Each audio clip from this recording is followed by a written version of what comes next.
Magandang lalaki, magandang babae sa iyo, Vic and Adeline.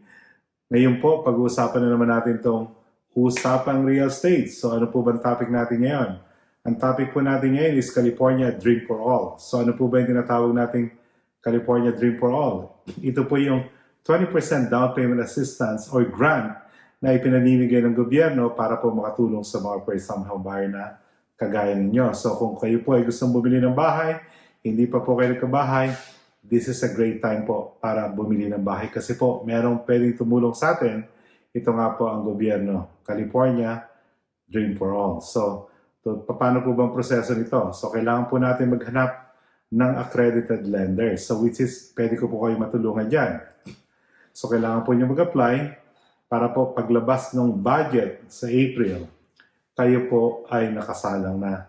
So, pwede kayo mabunot. Kasi po, ang gagawin pong proseso ng gobyerno dito is lottery. So, pwede kayong mabunot. Pagka nabunot po kayo, pwede sa inyo ibigay ang 20%. So, ano po ba yung 20% na yun? Yung 20% po na yun is towards your down payment. So, assuming bibili po kayo ng $500,000 na bahay, bibigyan po nila kayo ng $100,000.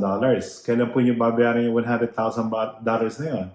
Pagka ibinenta nyo yung bahay nyo at meron kayong equity. Assuming po, pagka binenta nyo yung bahay nyo, meron kayong $250,000 na equity, babayaran po nyo yung $100,000 sa kanila, may matitira sa inyo $150,000, pero yung $150,000 po na yon, tatanggalin nila doon yung 20%. Kasi po, yung 20% na yon, parang yung po ang kita ng gobyerno doon sa ibinigay sa inyong pera.